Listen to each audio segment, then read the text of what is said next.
ओम शांति। 27 जुलाई 2022 की साकार मुरली से होमवर्क।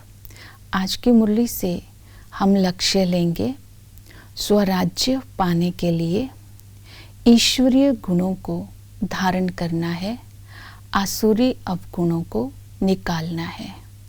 तो सारा दिन स्मृति में रखेंगे अपने लक्ष्य को और ईश्वरीय गुणों को। इसके लिए आज हम रिफ्लेक्शन करेंगे, ऐसे कौन से आसुरी संस्कार अर्थात अवगुण हैं जो मुझे स्वराज्य पाने के लिए विघ्न डालते हैं, और ईश्वरीय गुणों की धारणा मैंने अपने जीवन में कहाँ तक की है। इसके लिए पुरुषार्थ करेंगे। वो ईश्वरीय गुण है जो हमें सुख देते हैं, जो परमात्मा के गुण व संस्कार वो बच्चों के हैं। जैसे बाबा रहम दिल है, क्षमा का सागर है, ज्ञान का सागर है, सुख का सागर है, शांति का सागर है। ये गुण व संस्कार बाबा के हैं और वही गुण व संस्कार हम बच्चों के हैं। ये गुण संस्कार तभी आएंगे अगर संबंध की स्मृति रहेगी।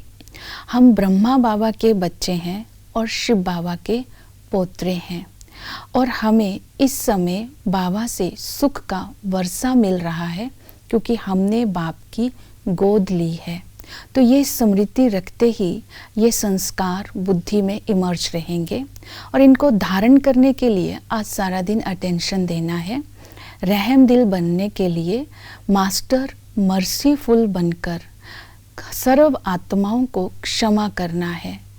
कोई भी आत्मा अगर दुख देती है तो हम उसको क्षमा कर सकते हैं। हमारे अंदर उसके प्रति नफरत, घृणा नहीं आएगी, ईर्ष्या नहीं होगी। तो इसी तरह क्षमा का भाव मेरे अंदर कहाँ तक है ये चेक करना है। दूसरा है दुआएं। तो इस समय हर कदम बाप की श्रीमत पर चलकर अगर हम परमात्म दुआओं से अपना खजाना जमा करते हैं, तब हम इस संसार की आत्माओं को इस संगम पर दुआएं दे सकते हैं। इसकी यादगार जड़ चित्रों में, भक्ति मार्ग में आत्माएं चित्रों से दुआएं प्राप्त करेंगी। तो ईश्वरीय गुण धारण करना अर्थात हर कर्म में गुणों को, कर्म में ईश्वरीय गुणों को कर्मों में लाना, इस बात का आज सारा दिन अटेंशन रखेंगे। दूसरा है ज्ञान। जो ईश्वरीय गुण है वो बाबा का है ज्ञान, नॉलेजफुल। बाबा ज्ञान का सागर है।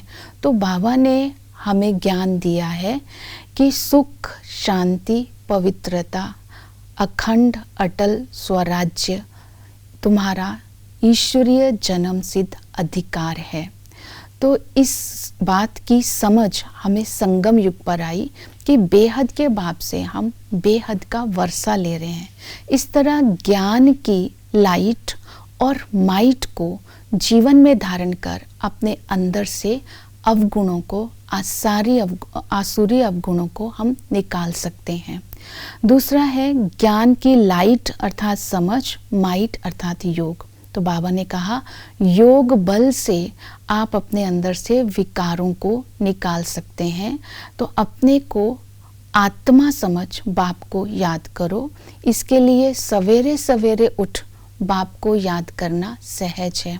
जैसे ही हम अपने को आत्मा समझते हैं तो निराकारी बनने से निराकार बाप के गुण स्वतः ही आत्मा के अंदर आ जाते हैं। विकारों का विनाश करना अर्थात अवगुणों को निकालना, अर्थात जैसे मैग्नेट को हम लोहे के कैसेट के ऊपर रखते हैं तो कैसेट के अंदर की रिकॉर्डिंग डिलीट हो जाती है। इस तरह बाबा के समीप जाने से हमारे अवगुण, जो विकारी संस्कार है, स्वतः ही डिलीट होते जाएंगे। और गृहस्थ व्यवहार में रहते पवित्र रहना है, अर्थात संबंधों में अलौकिकता कहाँ तक आई है ये चेक करना है। और स्थिति में न्यारापन अर्थात मैं आत्मा सबके साथ रहती हुई अंदर से उपराम कहाँ तक रहती हूँ, और साथ के साथ कर्म करते हुए उपराम और अनासक्त कहाँ तक रहते हैं, तब हम मनसा वाचा कर्मणा पवित्र रह सकते हैं और पुष्प की तरह, फूल की तरह हल्के रह सकते हैं। तो अपनी लाइट माइट स्थिति को बनाकर रखेंगे।